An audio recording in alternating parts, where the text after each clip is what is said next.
and he presented an appendix in which he had the Shikshashtakam with his own commentary, and he had printed it in Devanagari. This is actually the book that he sent to the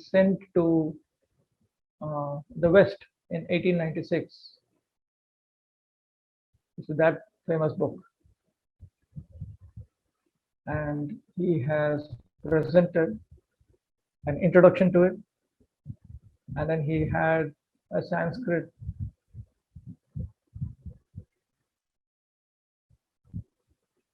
summary of Lord Chaitanya's pastimes. He commissioned a scholar to write a brief commentary on it, and then as an appendix, he had presented the Shikshashtakam with the commentary. Now, for my own purposes, I'm preferring to use the one with the Bengali script because it contains various components. It contains a verse, it contains his Sanskrit commentary written in Bengali script. Sanskrit is a script independent language. In various parts of India, it was normal for scholar to write in the script of the vernacular. So you find in South India, they would write in Grantham script. In Kerala, they would write in Malayalam script. All Sanskrit books. In Karnataka, they would write in Kannada script or Tulu script. Madhvacharya wrote 37 books, all in Sanskrit writings, books or like that, but in Tulu script. North India, generally they use Devanagari script. So Bhaktivinoda Thakur, he had written in Bengali script, but sometimes he published it in Sanskrit script. So that is one component. He also wrote some songs paraphrasing the Shikshashtakam, Geeti. The Chaitanya Charitamrita contains a paraphrase of the Shikshashtakam. Then additionally, there is the Vivritti or further explanation by Bhaktisiddhanta Saraswati Thakur. That he wrote it in Bengali and he also had a Sanskrit version. So this would constitute our study of Shikshashtakam. I have already sent a schedule, and in the schedule, wait, let me open that.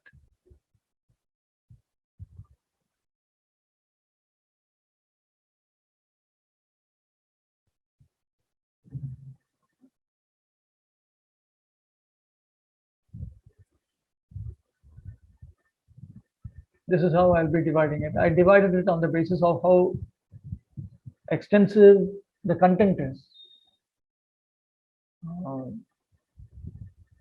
This Bhashya 2 indicates the second portion of the commentary. Bhashya is by Bhaktivinoda Thakur. This is also by Bhaktivinoda. This is Vivritti by Bhaktisiddhanta Saraswati Thakur. So in today's session, I plan to cover the first shloka up to and including Bhaktivinoda Thakur's commentary. And as a policy, we decided to use this translation.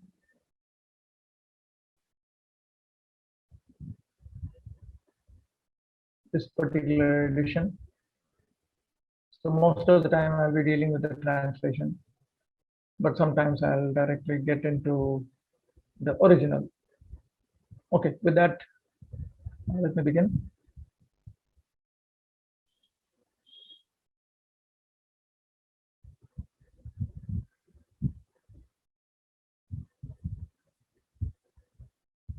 Okay, Shloka 1. Chetodharpanam Bho Mahadavagya Nirvapanam Shreya Kairava Chandrika Vitaranam Vidyavatu Jivanam Anandam Buddhivardhanam Pratipadam Purnamrita Aswadanam Sarvatma Stapanam Param Vijayate Shri Krishna Sankirtanam.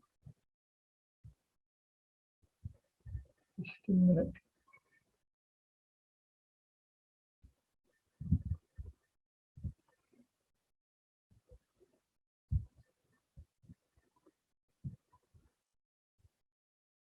Let there be all victory for the chanting of the holy name of Lord Krishna, which can cleanse the mirror of the heart and stop the miseries of the blazing fire of material existence.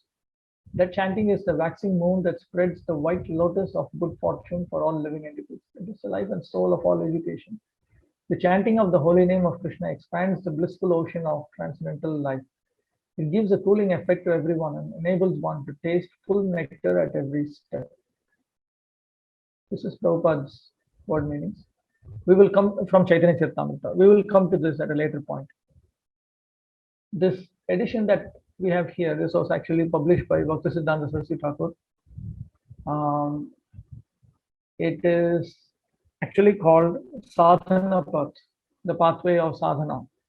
And in this, he had both the Shikshashtakam and Upadeshamrita with explanation. So that's one reason why I included Upadeshamrita in Namashriya Bhakti for study. What is the ultimate sadhana? In answer to that, we find the first verse of Shikshashtakam. I begin Shri Sanmodana Bhashyam, a commentary on the Shikshashtaka verse Chaitanya Mahaprabhu. At first, offering my humble obeisances to the Lord, who is eternally manifest with his eternal associates, the Panchatattva. Panchatattvanvitam Nityam Pranipatya Mahaprabhum Namna Sanmodanam Shikshashtaka Bhashyam Praniyate. So Sanmodana itself means that which delights the saints. The path of devotion service is the highest perfection of life, and it is sought after in all Vedic literatures. Applying his superior intelligence to researching the Vedas thoroughly several times, Lord Brahma ascertained that the best method of self-realization is the awakening of one's loving attachment to Lord Hari, the Supreme Lord within everyone's heart. That is actually straight taken from a second canto verse. Bhagavan Brahma Karshena Triranvikshya Manishaya Tad Adhyavat Yat Utastho Ratir Atman Yato Bhavet. This philosophical conclusion thus unequivocally establishes the supremacy of devotion service over fruitive activity, speculative knowledge, or any other process. This is a Siddhanta Vakya. It is a conclusive statement. Kevalam Bhakte Paramartha Pradatvam Siddhyati. It points out that only Bhakti is capable of providing spiritual experience. Srila Vishwanath Chakravarti Thakur has explained that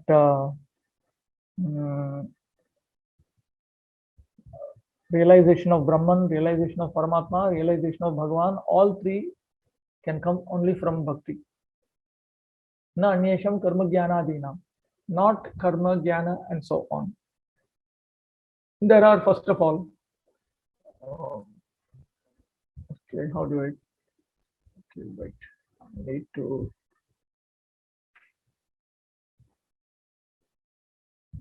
explain certain things. There are various procedures taught in the Vedas.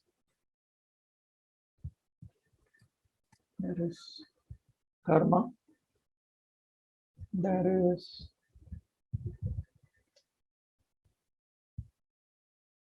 jnana, there is yoga, and there is bhakti.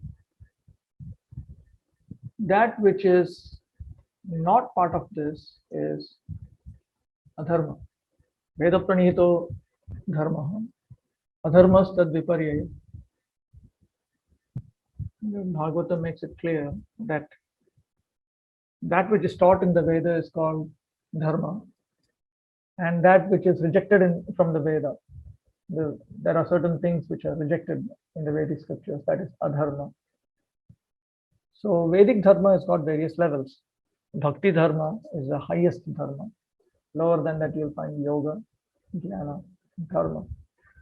But all of these processes, they all have particular reasons for them being there.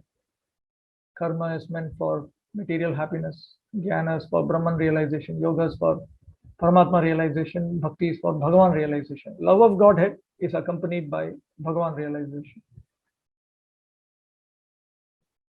Dharma provides its effect in one's afterlife. Alaukika Shreya Sadhanam hi Dharma. It provides you a result in your next life. In fact, even the status of Premavat Parshadatva, being an associate of the Supreme Lord with your love for Him, which is the ultimate goal of the bhakti process, that is also attained in the next life. So everything is for next life. In adharma, you think of becoming happy in this life, aihika, this life. But in dharma, we are thinking of how to find either material happiness or spiritual happiness in the next life, paratrika. In karma, you are thinking of how to have material happiness in next life, whereas in jnana, yoga, and bhakti, you are thinking of how to attain something transcendental in next life. In this life also, we get some benefit. Obviously, that is there, but that is just to give us a little bit of a taste. This philosophical conclusion thus unequivocally establishes the supremacy of devotion service over fruitive activities, speculative knowledge, or any other process. So it's clear that bhakti is what that provides you with spiritual realization. Pure devotional love of God is unattainable without great faith and intense eagerness to relish the nectarian pastimes of the Supreme Lord and without a deep understanding of the esoteric truths of the scriptures. This is a theme of Bhaktivinoda Thakur that he often repeats. One can attain pure bhakti in two ways. Bhagavad Leela Madhurya Lobhamayi va Shraddham Vina Shuddha Bhaktir Labhyana Bhakti. One cannot attain pure bhakti unless one attains greed to taste the sweetness of the pastimes of the Supreme Personality of Godhead, or if he does not have Shraddha. Now, Shraddha, as Vishnu Chakravarti Thakur has explained in his commentary to Bhakti Rasamrita Sindhu, refers to unbreakable faith in the scriptures and in Sambandha Avideya Prayojana. Let me say like that. Unbreakable faith. That is Adav Shraddha. Otherwise, we are not on the platform of pure Shraddha yet. And even when profound faith is present, it is impossible to discuss the transcendental topics of the Supreme Lord without the association of saintly persons, because this activity is integral to the hearing and chanting process of devotional service. The Srimad Bhagavatam confirms this as follows. And there is this famous verse, Satam Prasangan Mamavirya Samvido Bhavanti Rupkarna Rasayana Katha.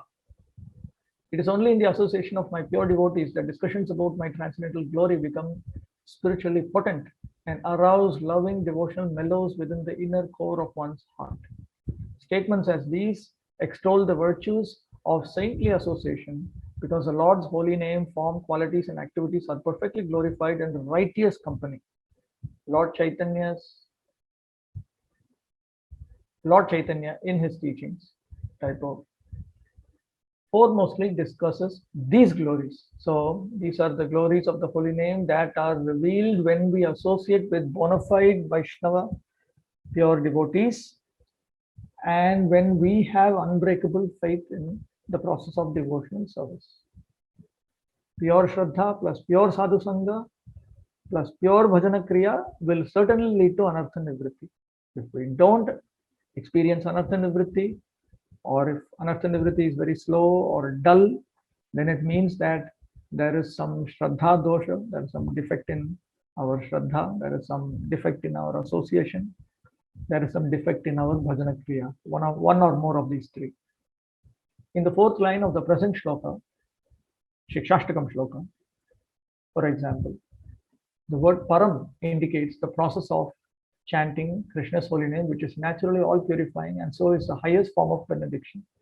Through all the different stages of spiritual progress, beginning with Shraddha or faith, Sadhu Sangha, saintly association, Bhajana Kriya, practical devotion, service, etc., chanting maintains its preeminence. However, chanting in a pure and devotional mood is never to be confused with cheap sentimentality or pseudo-devotional chanting.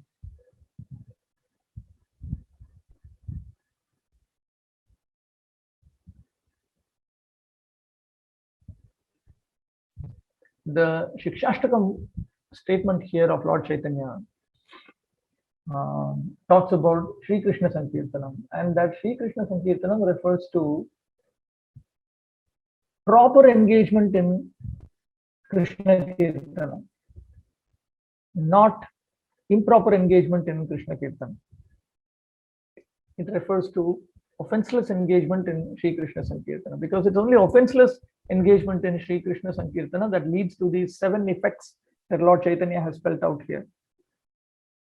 In these Shikshashtaka verses, Lord Sri Chaitanya Mahaprabhu has explained in his own words the principles of Sambandha, Vidaya and Prayojana, or our eternal relationship with God, the means by which we can revive it, and the nature of this relationship as the ultimate goal and necessity for every living being. This commentary then will briefly discuss these philosophical conclusions. Lord Chaitanya, the Supreme Personality of Godhead, who is lovingly served by the pure Vaishnava devotees, himself declares, "Let the congregational chanting of the holy name be especially glorified." Now here, one point I should point out is Pratibimba Bhaktyabhasa Antargata Hari Sankirtana is not included. Hari Sankirtana, Krishna Kirtana, which is a part of Pratibimba Bhakti or Abhasa Bhakti, are not included. In Bhakti Rasamrita Sindhu, we come across this when we study about Bhava Bhakti. There is something called the reflection of Bhakti, and there's something called the shadow of Bhakti. So basically, it means that when we engage in Shravanam, Kirtanam, Vishnu, Smaranam, and so on, without offenses, then that is what is experienced. These 7 effects are experienced one after another. Therefore, please hear how the chanting of the holy name is always victorious, even in the mundane world, which is created by the external energy of the Lord. Scripture emphasizes the absolute oneness of the Supreme Truth. We read in the Shruti Shastra type of only that one non-dual substance, the Supreme Godhead, existed before creation. Ekameva Dvitiyam.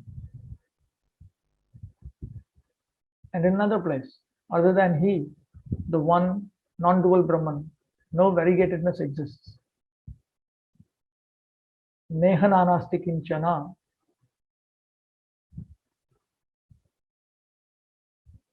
These statements establish what is essentially the all-pervading impersonal aspect of the absolute truth. However, the statement, everything is Brahman, actually emphasizes the principle that the eternal and supreme absolute truth is personal and differentiated.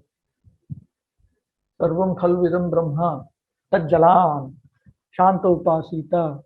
So it is understood. This is a statement from one of the Upanishads. It says that because everything has emanated from that Supreme Brahman, therefore everything is the Supreme Brahman. So from the context of that statement, it is understood that the Supreme Brahman is actually a person.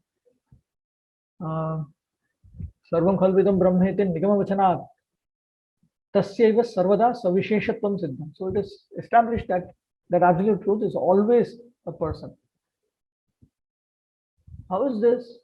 In the simultaneity of differentiated personalism and undifferentiated impersonalism, it is a personal feature which is prominently perceptible, whereas impersonalism is imperceptible due to it being non-differentiated. Therefore, the personal feature of the absolute truth predominates. Our Guru, on such scriptural conclusions, Srila Jiva Goswami states that the one absolute truth eternally exists in 4 features. His original transcendental form is external and all-pervasive potency, the living entities, and is the sum total of all existence. Actually, this is pradhana. There's a statement which Bhaktivinoda Thakur often quotes from. It's from Bhagavad Sandarbha, the second of the Shat Sandarbha.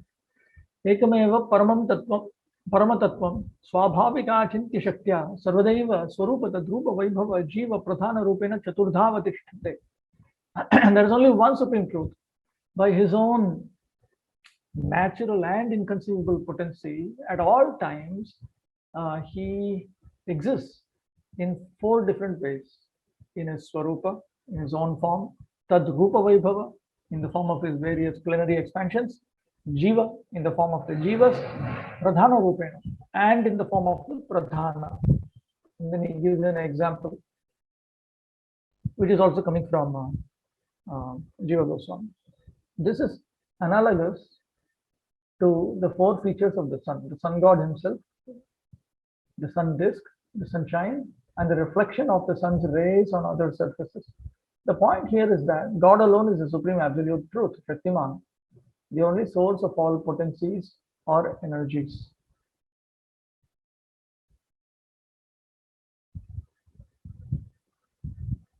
सूर्यांतरमंडलस्थित तेजैव मंडल तद बहिर्गत तद रश्मि तद प्रतिच्छवि रूपेण. This has been explained by Jiva Goswami himself in Bhagavad Gita. If there is a sun, then the sun ray, the sun disk, that is one aspect. The sun rays emanating from the sun, that's another aspect. Then tat pratikshhavi. Suppose you place an object in the sun in sunlight, you see shadow. So the shadow is also creation of the sun. So that is also there. Indirectly, it is there.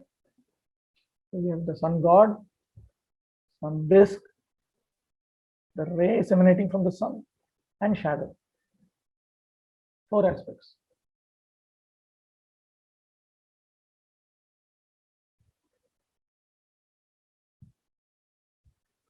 And this is a mistake here.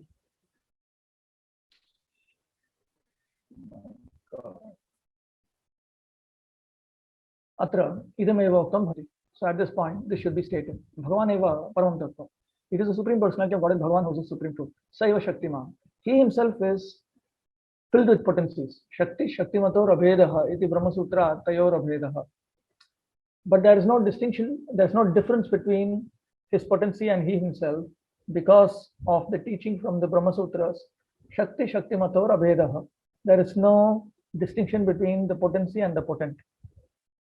It is not exactly a Brahma Sutra, it's not exactly a statement in the Vedanta Sutra itself, but it is a point which is conveyed to us by Madhvacharya, by in our own commentary also, Govinda Bhashya.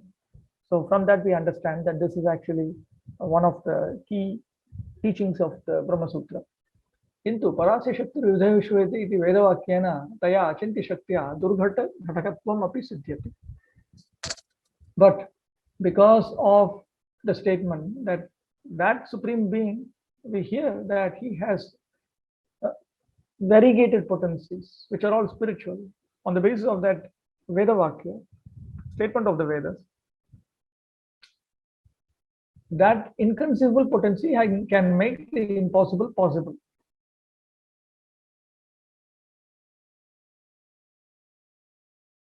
This proves that the inconceivable absolute truth performs actions that appear paradoxical and contradictory.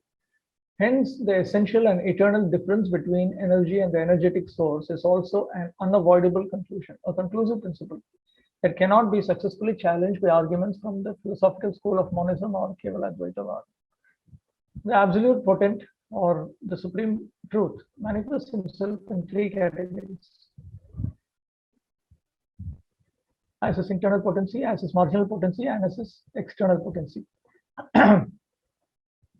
Actually, that supreme potency manifests itself in three ways: Antaranga, Tatastha, and Bahiranga. Through the agency of his internal spiritual potency, he manifests the full, not fall, full absolute nature or infinite transcendental realm. And as the possessor of all energetic expansions, he exists there eternally as the supreme personality of Godhead. To facilitate the enacting of personal pastimes, his internal potency manifests as spiritual Vaikuntha planets. The marginal potency or the eternal living entity, who is like a ray of the sun, an infinitesimal spark, typo, is part and parcel of the absolute truth and thus non-different from him. But the external energy or Maya is only the reflection of this eternal spiritual realm and acts as a backdrop for the different mundane situations to which conditioned souls become attracted. In this way, the living entity or marginal energy and Vaikuntha or the transcendence are simultaneously different and non-different from the Supreme Lord.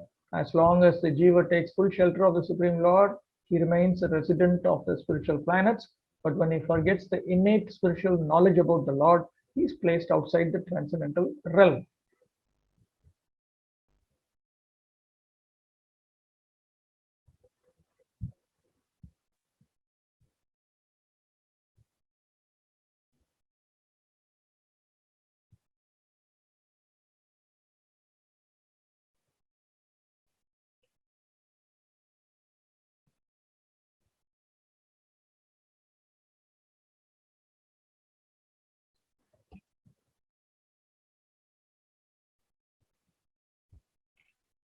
Okay.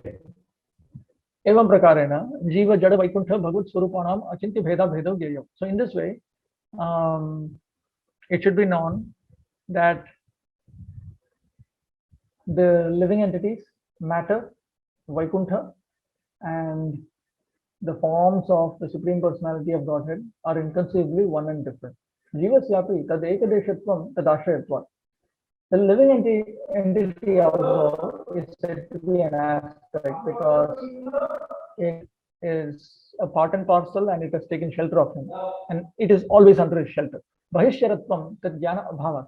And it is said to be emanating from the Lord because he does not have knowledge of the Supreme Being. Chayaya rashmivat maya abhibhavyatvacha vyapadishyate. And he is considered to be like a ray because a ray can be covered by shadow. Like that, the living entity in material existence can be overcome by Maya. Tat shaktitvam cha tayaiva tadiya lila upakaranatva. And the living entity is said to be a potency of the Supreme Lord because he can be an ingredient in the Supreme Lord's pastimes. Tatastha Shakti Swabhavat Tasya Maya Abhibhavyatvam api Sambhavati. And because it is his very nature to be in the marginal potency, he is capable of being overcome by Maya. Maya Vashatta Pannanam Teshanam Jivanam Samsara Dukkham. And for those living entities who have come under the control of Maya, there is the experience of the miseries of material existence. I think it's better for me to just go with this than this. Here, there is some unnecessary.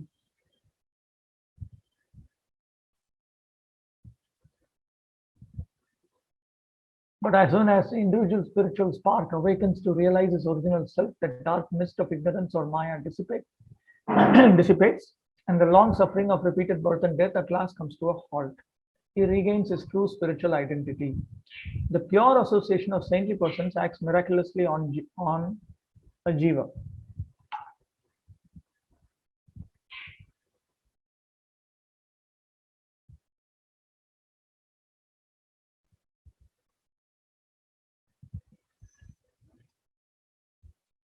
Okay, I think that I'll just go with, I'll just give a running translation of the text itself. I think it's easier for me this way. Just tolerate it in case you don't know the Bengali script, or in case I'm anyway reading out the Sanskrit. If you don't know Sanskrit, just listen to the translation. Anyway, the book is there as a reference in case you want it. There are many technical points here which are missed out in translation, which just paraphrases it. Swarupa Shakti Sambandha Maya Antardhane Samsara Nashaka. When Maya disappears, because the living entity has a relationship with the Lord's internal potency, personal potency, his experience of material existence is destroyed. Swaswarupa Avasthitisha, and he is situated in his own constitutional position. So two things happen. His experience of material nature, that is destroyed, but he is also situated in his own Swarupa. Impersonalistic liberation means his experience of material existence is destroyed, and that's it. He is not situated in his own Swarupa. But full-fledged attainment of love of Godhead indicates both. That you attain both. Maya Mugdhanam Jivanam Punah Punah Samsara Klesha Anubhavanantaram Yada Sat Prasangat Shastra Tatparye Vishwaso Bhagavan Madhurye Lobho printing mistake Va Jayate Tada Tesham Swarupa Shaktir Hladani Sara Vritti Bhutayam Bhaktau Adhikaro Bhavati. So when living entities who are bewildered by Maya uh, repeatedly experience the pains of material existence, after that, when they develop faith in the purport of the scriptures or greed for the sweetness of the Supreme Personality of Godhead, both of them through submissive association with bona fide saints, Sat Prasangat, Tada, at that time, uh, they become eligible, they become fit to engage in bhakti, which is actually uh, the functioning of the essence of the pleasure potency, which is the Lord's internal potency. The internal potency also has Samvid Sandhini Hladani. So the essence of that Hladani potency is manifested in the form of pure bhakti. So now this also needs some explanation.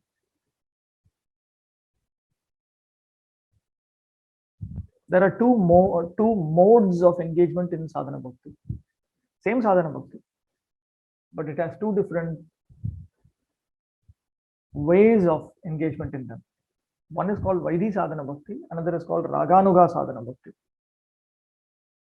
The content of sadhana bhakti doesn't substantially change.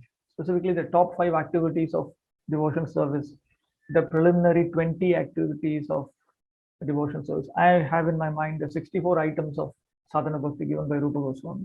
They're identical. Amongst the remaining, there may be some distinctions in between these two modes of engagement in sadhana bhakti. There's a book called Ragavartma Chandrika by Vishwanath Chakravarti Thakur, which explains the Raganuga method of engagement in sadhana bhakti. And we will come across a very detailed description of Raganuga sadhana bhakti when we study the second part of Brihad Bhagavatamrita. Raganuga sadhana bhakti is not simply thinking about Radha Krishna and this is a silly joke. That's not what it is. It's engagement in sadhana bhakti with the greed to attain the Supreme Lord's pastimes. And it is a greed, it's not just a desire, it's greed. You throw away sinful life, you go away from family life and you run towards Krishna.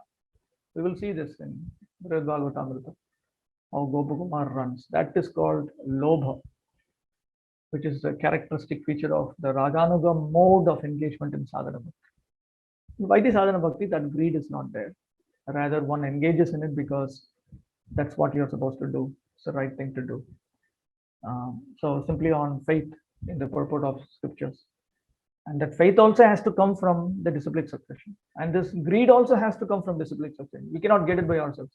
Rupa Goswami explains the greed has to come from Krishna or it has to come through the disciplic line.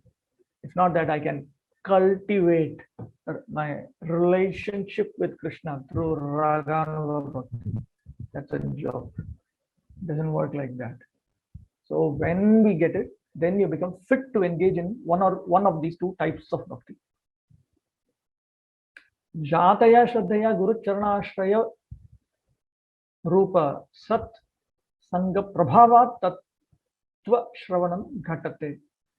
When one attains Shraddha, unbreakable faith, then one takes shelter of the lotus feet of the spiritual master. This is what is referred to as Satsanga. Ado Shraddha, Tata Sadhu Sangha. Vishwanath Chakravarti Thakur has pointed out this Satsanga is the same as Gurupadashraya, taking shelter of the lotus feet of a bona fide spiritual master. So by the effect of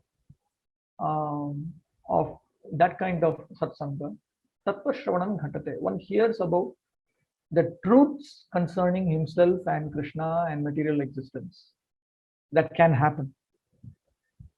Shravananantaram, and after one hears, Yada Tat Kirtanam Bhavati.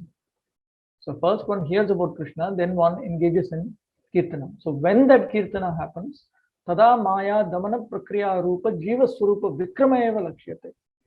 then the process by which you conquer over the effect of Maya, which is the triumph of the constitutional nature of the Jiva, that is visible. Prapanche Harikirtana Vijayasya Prakriya in material existence. This is the method by which Harikirtana conquers over everything else. Evam Bhuta Krishna Kirtana Jivasya Sapta Prakara Phalasiddhirapi Darshita. So when the Jiva engages in this kind of Krishna Kirtana, then he attains 7 results, 7 perfections as results. Cheto Darpana Marjanam Ityadina, and they are spelled out in the form of Cheto Darpana Marjanam, etc. Tanyeva Vritak Vritak Vivecha Yishyan. I will now analyze each of them separately. Cheto Darpana Marjanam Ityadina Jivasya Swarupatatvam Vritam. Cheto Darpana Marjanam and so on explains the constitution, the truth of the constitutional nature of the living entity. Tatha Srimad Jivat Charanaha. His Divine Grace, Sri Jiva Goswami, has written about this. Jivakya Samashti Shakti Vishishtasya Paramatattvasya Khalu Amshaha Eko Jiva. All the living entities put together constitute the Tatastha Shakti, and the Supreme Lord is characterized by that.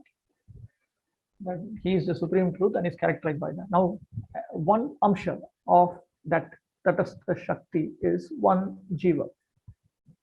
Like that, each Jiva is, you can say, Tamal Krishna Maharaj used to say, we are a member of the Tatastha Shakti. I like that expression, member of Tatastha Shakti. Radharani, her associates, Ashtasakis, they are members of internal potency. We are members of marginal potency. Such a Tejo Mandalasya Bahishchara Rashmi Paramanu Riva Paramachideka Rasasya Tasya Bahishchara Chit Paramanu. And it is that living entity who is a spiritual atom emanating from the Supreme Lord, who is untransformed. Chideka Rasa is an Upanishadic expression. It means that the Supreme Lord is untransformed. The living entities are subject to transformation, but the Supreme Lord is not subject to transformation. We will see that later. That is just like a ray or an atom of the ray that is emanating from the sun disk. Tatha Srimad Vedanta Bhashakaropi. In this regard, the commentator on the Vedanta, Sri Baladev Vidyabhushan, he has also written, Vibhu Chaitanyam Ishvaro Anu Chaitanyam Jivaha Nityam Jnana Adi Gunakatvam Asmad Arthatvam Cha Ubhayatra Jnanasyapi Gyatritvam Prakashasya Rave Prakashakat Tva Vad Aviruddham. There is the all-pervading Supreme Lord. He is Ishvara. And then there is the Anu Chaitanya, there is the living entity, tiny conscious being. There is all-pervading conscious being, and then there is the tiny infinitesimal living entity. Both of them are eternal. Both of them possess consciousness and so on. They have these features. Both of them have a sense of ego, not false ego. We are talking about real ego, true ego. They have a sense of I-ness. For instance, I have a spoon here. The spoon is not aware that I'm carrying it. I am aware that when I'm being held, I'm aware that I'm being carried. So I have a sense of I-ness, whereas matter does not have that. So both the Supreme Lord and the living entity have that. Jnanasyapi Gyatritvam. It is both conscious and it is consciousness. That is the same thing with the Supreme Lord. He is consciousness and he is conscious. Just like the sun, it provides illumination and it itself is illumination. Tatra Ishvaraha Swatantra Swarupa Shaktiman Prakritya Adyanu Pravesha Niyamanabhyam Jagat Vidadat Bhakti Vyangya Ekarasa Prayachati Chit Sukham Swarupam. This is straight taken from Sri Baladev Vidyabhushan's introduction to Govinda Bhashya. The Ishvara, the Supreme Lord, he is independent. He possesses his personal potency, Swarupa Shakti, and he enters into Prakriti and so on, Prakriti, Kala, and so on, and he controls them. And in that way, he rules over this world. He manages this world, makes sure this world functions. He can be realized through bhakti. He is untransformed. And he provides spiritual happiness. This is his nature. Jivatmano anekavastha bhavaha. On the other hand, the Jivatmas are of various statuses. The living entities can be liberated or they can be conditioned. And within liberated status also, there are various levels. Within conditioned status also, there are various levels. So quite unlike the Lord, the living entities, they can move from various statuses. Paresha Vaimukhya Tesham Baddhaha. Tat Samukhya tu Tat Swarupa Tad Guna Avarana Rupa Vividha Bandha Nivritti Tat Swarupadi Sakshat Kritiriti. Because they have turned away from the Supreme Lord, therefore they are bonded to material nature. They are conditioned, they are arrested. But when they become submissive to the Lord and turn towards Him, then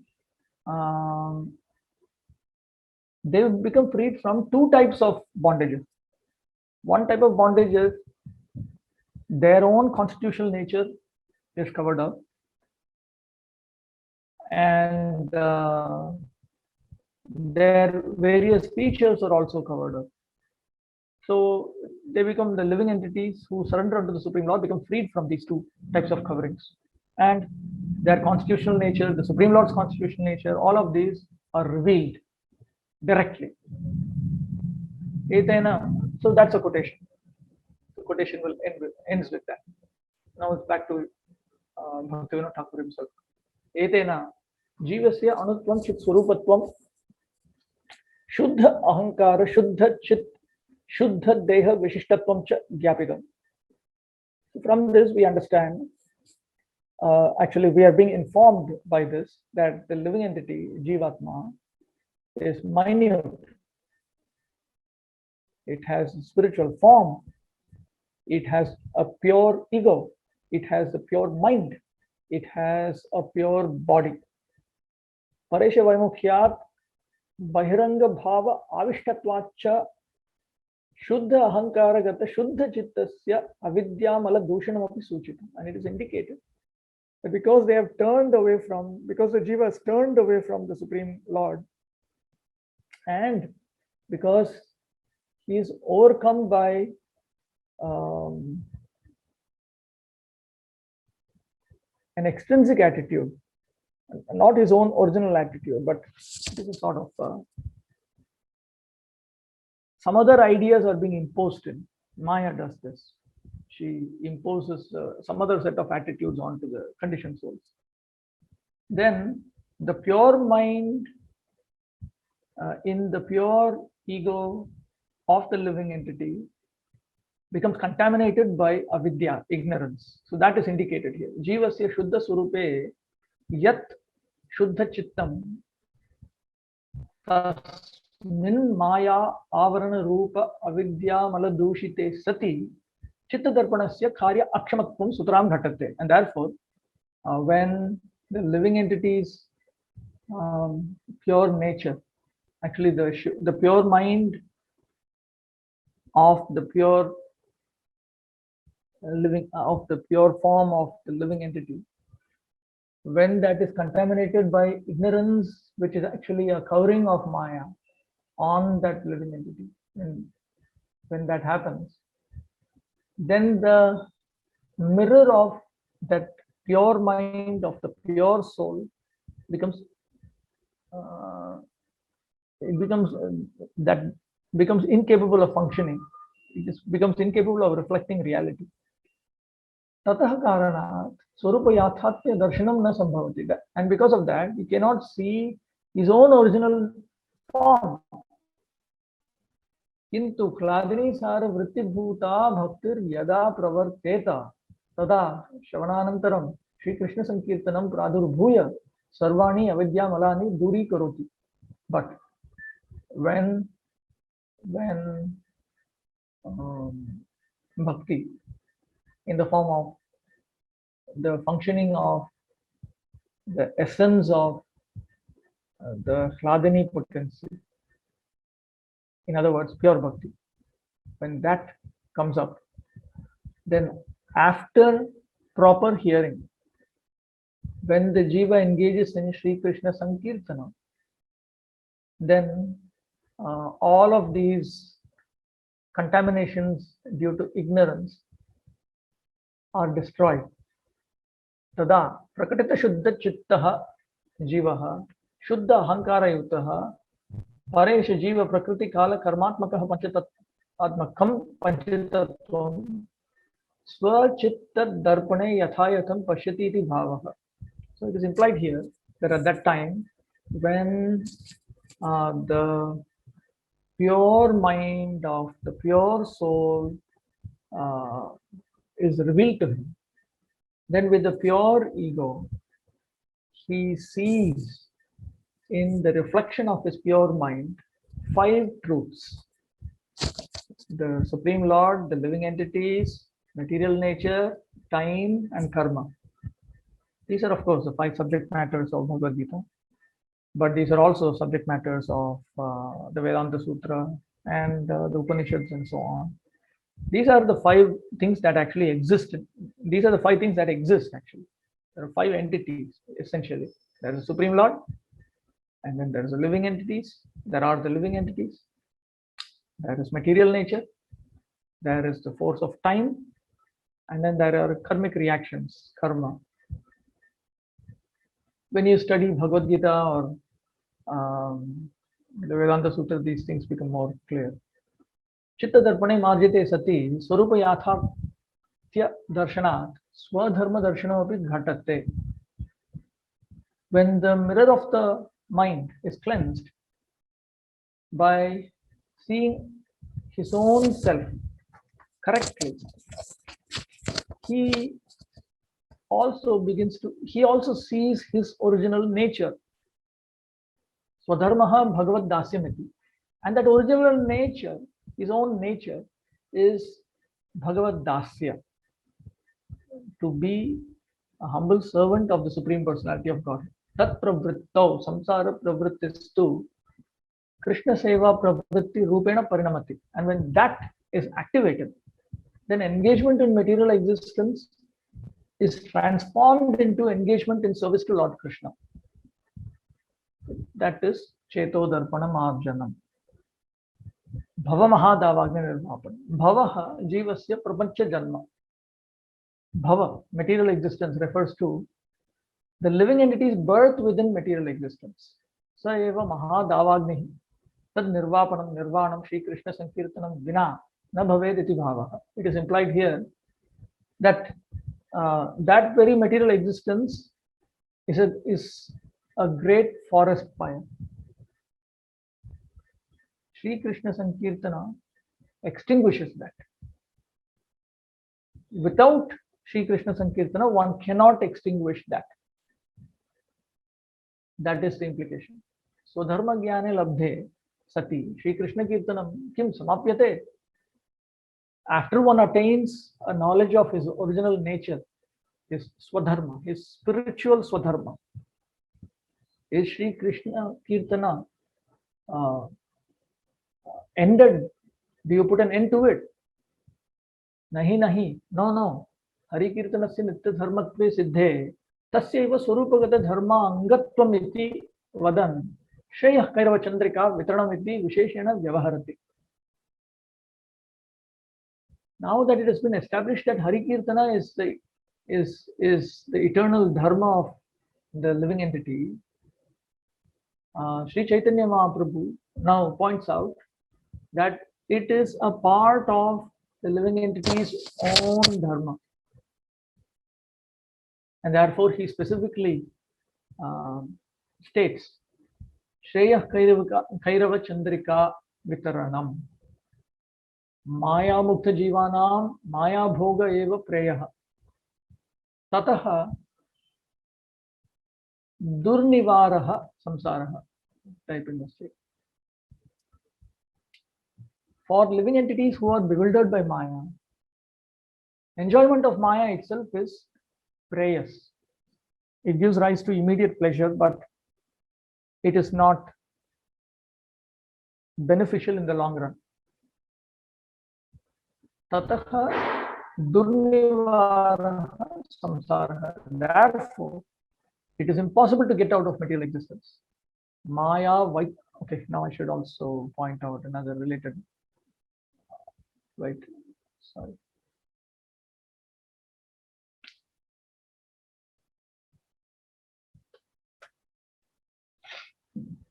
This is a reference to Shreyaha and Preyaha. Shreyas and Preyas. The Upanishads instruct us to move towards Shreyaha. Shreyas refers to that which is beneficial. Preyas refers to that which is pleasing. So, being within material existence, trying to enjoy material matter, Maya, that is preyas, but it is not Shreyas. It is not good in the long run, because in the long run, we will suffer. Whereas engagement that can deliver us from material existence, it may not be immediately pleasing, but it will make us peaceful and happy in the long run. Shreyas, beneficial. Maya Vaitrishnya Purvika Shri Krishna Seva tu Tesham Shreyaha. However, what is Shreyas? What is beneficial for the Jivas? To become averse to Maya and then to engage in Shri Krishna's service. That is beneficial to them. Shreya eva kairavam kumudam tat prakashika bhavat chandrika tam vitarayati. And it is that benefit that is compared to a lotus.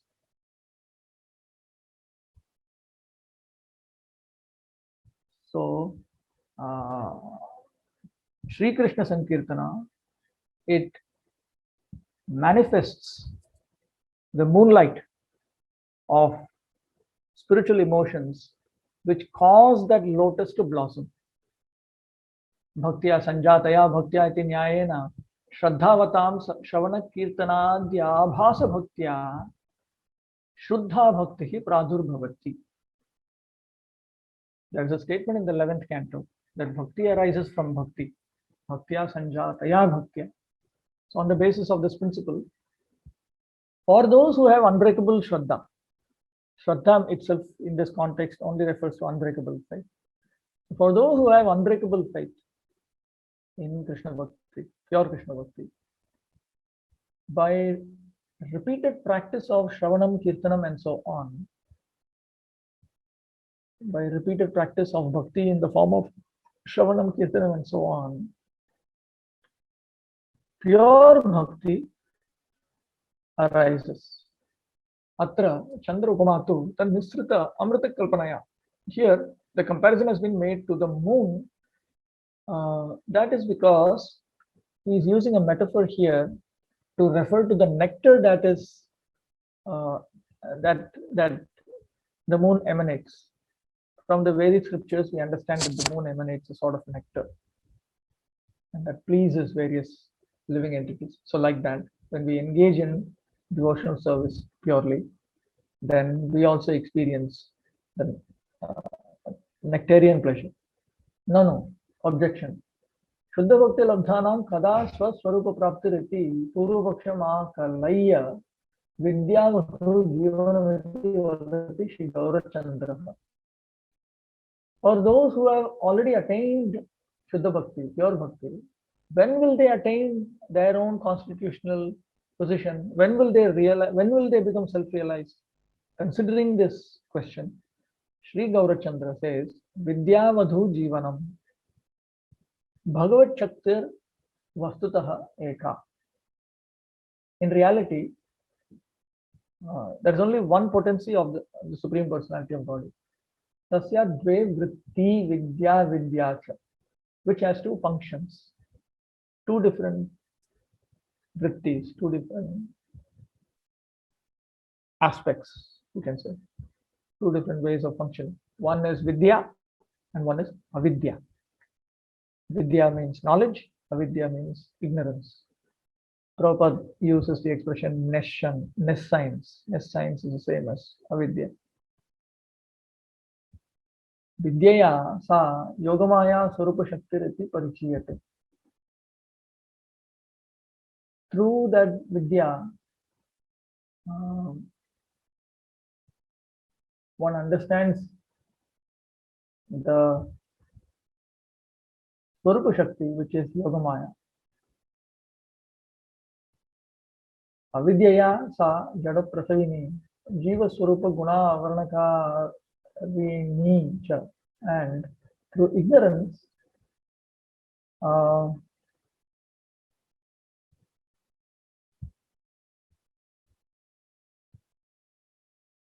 what happens is matter is produced and the nature and qualities of the living entities are covered up. Shravana Kirtana adi sadhana samaye yada shuddha bhaktir udeti tada swasya avidyatvam parihritya avyaptam parihritya vidya chitta vittara vitrishna janani sapi jivasya sthula lingamayam औपाधिक देहद्वयं विनाश्य तस्य स्वरूपगतं शुद्ध चिद्देहम् अधिकार भेदेन मधुर रस आस्वादनाय आस्वादना आयतनं गोपिका देहम् अपि प्रकटयति. At the time of engaging in the sadhana of Shravanam, Kirtanam and so on, when your bhakti arises, then one's own ignorance is removed by vidya, and that very vidya, knowledge, it produces an aversion to everything which is non-spiritual, and then it destroys the two types of material designations in the form of the gross body and subtle body for the living entity. And according to the different types of eligibility, according to the living entity's particular eligibility, it reveals a particular pure spiritual body. So for those who are eligible for Madhura Rasa, Krishna's conjugal service to the lotus feet of Lord Krishna, then it gives a body by which that can be relished by Krishna. So it reveals one's body in the form of a gopi. Ataha Krishna Sankirtanasya Vidyavatu Jivanatvam Siddham Bhavati. Therefore, Krishna Sankirtana has been stated to be the life and soul of the young bride of Vidya. Swarupa Shakti Shri Krishna Vadhutvam Leela Vilasa Varna Adau Drashtavyam. That the internal potency is the young bride of Shri Krishna should be understood from descriptions of the sportive pastimes of the Lord and so on. Sthula lingamaya maika sharire gate sati jivasya anutvam nirmalam bhavati. When the gross and subtle bodies, which are actually productions of Maya, have gone away, then the living entity's infinitesimal nature becomes pure. Tada tasya sukhamapi paramana swarupatvad shudram bhavati iti purvapaksham ashankya. And therefore his happiness will also be atomic, because he is atomic in size.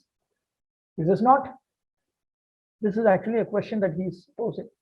That after the mundane designations are removed, because the living entity is infinitesimal, therefore he'll only experience infinitesimal happiness. Is it not? So Shri Purvapaksham Ashankya Shri Shachinandana Shikshayati Anandambudhi Vardhanamiti. So Shri Shachinandana anticipates this objection. Then he teaches Anandambudhi Vardhanam. तदवस्थायां Shrikrishna संकीर्तनं तस्य जीवस्य स्वाभाविकम् आनन्दं क्लादिनीसार वृत्ति आनन्त्येन संवर्धयति. The natural bliss of that living entity is expanded to an unlimited degree by the essence of the Kladani Shakti, which is actually Shuddha Bhakti. Therefore, we know from Rupa Goswami also, Kleshagni, Shubhada, Moksha Laguta Krit, Sudurlabha, Sandrananda Visheshatma, Shri Krishna Karshani Chasa. So when one comes to the platform of pure Prema Bhakti, then one experiences Bhakti itself is concentrated bliss. There are 6 features of Shuddha Bhakti. When one engages in pure sadhana bhakti, one experiences the first 2 features of pure bhakti. When one comes to the platform of pure bhava bhakti, one experiences the first 4 features of pure bhakti. And when one reaches the platform of pure prema bhakti, one experiences all the 6 features of prema bhakti. And that's when one experiences unlimited bliss. Shuddha Swarupa Prapta Jivopi Ananta Anandam Labhate iti bhava. It is implied that the living entity who has attained his pure Swarupa, he also attains unlimited bliss. Tadavasthayam chiddekarasa san jivaha pratipadam pade pade anuragena purnamrita aswadanam labhate. In that status, which is a uniform status, it's not going up and down. There are no 3 modes of material nature to affect it. There is no force of time, nor is there the effect of one's karmic reactions that cause you to go up and down and so on. Chidekarasa, so exclusively spiritual platform. So the living entity, when he comes to that platform, at every step, with great hankering, he relishes complete bliss. Nitya Nutana Vigrahe Bhagavati Trishna Nivritya Bhava Nitya Nutana Rasa Sambhogopi Ghataniya. It is natural that the Supreme Personality of Godhead has a form which is ever fresh. Therefore, one never becomes satiated or bored with him. Therefore, the enjoyment of rasa springing from that experience of the ever fresh Lord is also ever fresh. So that is bound to happen naturally. Bhogachaishaya api Shuddha Prema Virodhitvat Katham tad avasthayam nirmala ananda labha syaditi vichintya Shri Sannyasi Chudamanihi Sarvatma Snapanamriti Visheshanam Yojayati. Another objection. The endeavor to try to enjoy is in direct opposition to the existence of pure Prema Bhakti. So then on that status, how can he attain spotless bliss? Anticipating this, the crest jewel of sannyasis, the revered crest jewel of sannyasis, then adds an adjective, Sarvatma Snapanam, Davasthayam, Krishnanandasya Nairmalya. Now, on that status, because the bliss of experiencing Krishna is spotless, Swakama Bhogadi Vancha Rahitoyam Jivaha, Swabhavato Kladani Mahabhava Mayi Srimati Radhika Paricharika Swarupena Yugala Vilasa Vishayan Sarvanandan Samashnute. So because bliss of direct experience of Krishna is spotless, the living entity, totally free from any hankering for enjoying whatever is desirable to him and so on, is freed from Bhogavasana, Tyagavasana. Then he becomes a maidservant of Srimati Radharani, who is naturally the Kladani potency, filled with Mahabhava, Prema Bhakti towards Krishna. and he attains all kinds of bliss connected to the pastimes of the divine couple. Obviously, he's already specified that corresponding to the fitness of the living entity, there are various rasas in which he participates in. But he is talking about the highest rasa to make it clear that all the lower ones are automatically included. Atra sarvatma snapanamiti padadvaye yena मुक्तस्य सायुज्यान्तर्गत ब्रह्म लय दोषाणां स्वीय काम संभोगादि दोषाणां च संपूर्ण धौतिर इति परिज्ञेय. One should clearly understand from this expression sarvatma snapanam, it bathes the living entity completely, which means it completely cleanses the living entity entirely, absolutely. So anandambudi vardhanam pratipadam purnamrita swadanam sarvatma snapanam. So that sarvatma snapanam indicates that the defect of merging into Brahman, which is a feature of Sayujya liberation, as well as the defects of trying to enjoy and fulfill his own desires, and so on. All of these are completely cleansed away. Etat sapta gunakam Sachidananda Swarupa Yugala Prema Vichitra Leela Param. Shri Krishnasya Sankirtanam Vijayate Vishishtataya Sarvotkarshena Vartate. So, Shri Krishna Sankirtanam, which is focused on the various pastimes of the Lord, which are brought about by pure love for the divine couple who have Sachidananda forms. And it is this Shri Krishna Sankirtana which has 7 features. Shri Krishna Sankirtanam Vijayate. Vijayate means it is always successful. It is especially always successful with its full glory. Okay, I'll stop with this. I think that's